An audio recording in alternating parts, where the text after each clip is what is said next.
The rush to a cashless society only serves globalist interests. Choice means competition, and competition drives progress. A fundamental pillar of true free markets is the existence of choice, the availability of options from production to providers to purchase mechanisms without interference from governments or corporate monopolies. Choice means competition, and competition drives progress. Choice can also drive changes within society, for if people know a better or more secure way of doing things exists, why would anyone want to stay trapped within the confines of a limited system? At the very least, people should be allowed to choose economic mechanisms that work best for their particular situation. This is not how our society functions today, and free market do not exist anywhere in modern nations including the US. Whenever I hear someone, usually a socialist, blame free market capitalism for the oppressive ailments of the world, I have to laugh. The alliance between governments and corporate monopolies, what Mussolini called national socialism or fascism, makes free markets utterly impossible. What we have today is an amalgamation of socialist economic interference and corporatocracy. Our system is highly restrictive and micromanaged for everyone except the money elites, who do not have to follow the same rules the rest of us do. Of course, I might be preaching to the choir when it comes to these issues.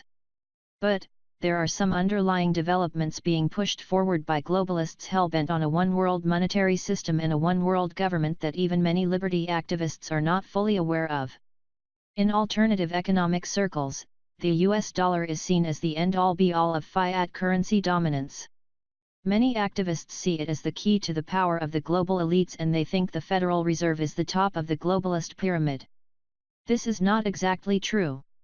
The US dollar is itself just another tool of the banking cabal, and tools sometimes lose their usefulness over time. While it could be said that for the past several decades the dollar as the world reserve currency was the core of globalist influence, this is about to change and we can see the signs today. The rush towards a cashless society in the past few years is startling and unfortunately too many liberty activists have been suckered into thinking that it is a good thing. There are a number of reasons for this. As mentioned above, activists see the dollar, or Fed note, as fuel for the globalist machine, and so obviously they would like to see it go down in flames. They also are generally proponents of free markets, and the exploding trend of cryptocurrencies has given them the illusion that choice is returning to economy through monetary competition. I understand the basis for this attitude, and I appreciate where it's coming from. I also have never been a proponent of the dollar or any other central bank fiat system. This article should not be misinterpreted as a defense of dollar hegemony. That said, there is a much bigger agenda at play here, and the dollar is only one fading part of it as it is being quietly replaced by a completely digital framework. We have to once again ask ourselves who really benefits from a sudden shift in the economic and monetary world? Who gains political and social power through a cashless society? Is it the public? Or, is it the same banking elites and globalists that have always held sway over our economic structure? In 2017 I published an article called "The Globalist One World Currency Will Look a Lot Like Bitcoin." In it, I warned that the trendy marketing of cryptocurrencies to the general public by the mainstream media was extremely suspicious and contrary to the notion that the establishment was terrified of Bitcoin or blockchain tech putting them out of business. I also warned of the deep involvement of international banks like Goldman Sachs and JP Morgan in the progress of blockchain infrastructure and more specifically Goldman Sachs and the IMF's love affair with digital monetary systems. Goldman Sachs even referred to the blockchain as the new technology of trust. Clearly, the banking elites are not worried about this technology. In fact, they have been investing in it heavily. But why? I have long held that current popular cryptocurrencies are nothing more than a beta test for a global digital currency system controlled by the elites. This is not to say that many people are familiar with using Bitcoin or other cryptocurrencies. In fact, only a tiny percentage of the population ever comes into contact with or trades crypto. What I am saying is, the terminology, the idea of cryptocurrencies, is now widespread. Thanks to a vast amount of media attention, Bitcoin is a household brand even though most people have never owned a Bitcoin, or a portion of a Bitcoin.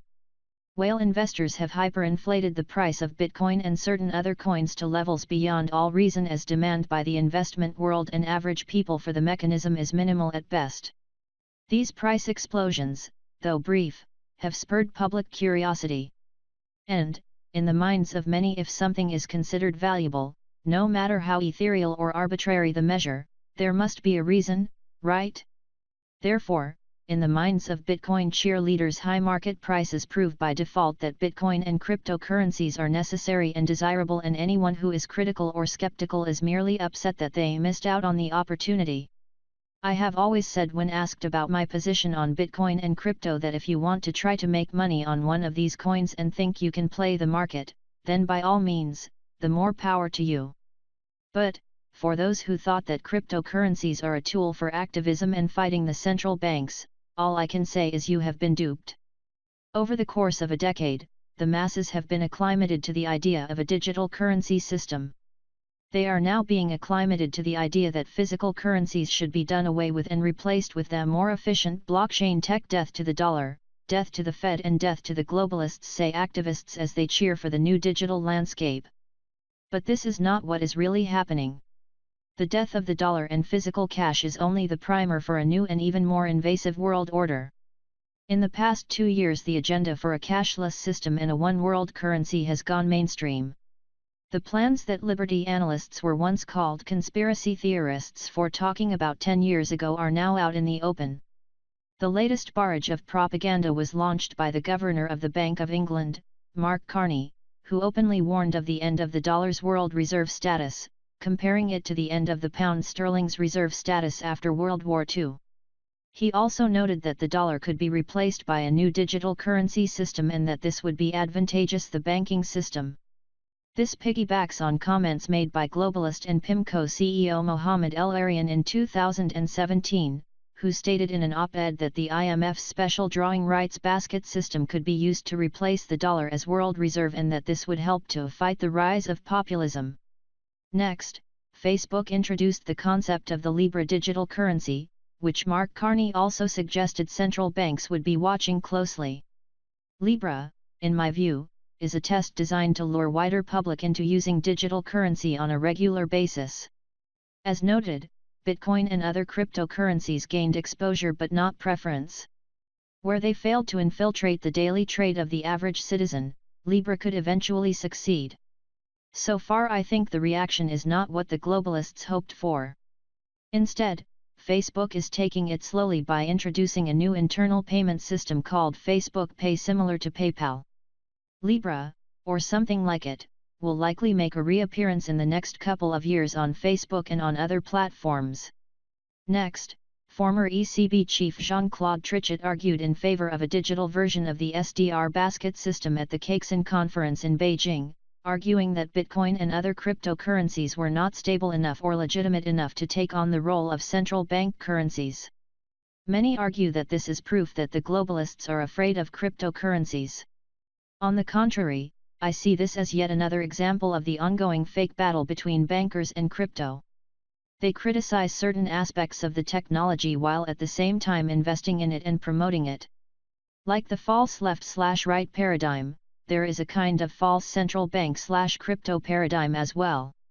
Trichet's argument for an IMF-dominated cryptocurrency was surely welcomed in Beijing, where the Chinese have long supported the proliferation of the SDR and have called for the SDR to replace the dollar. The Chinese are not the only ones.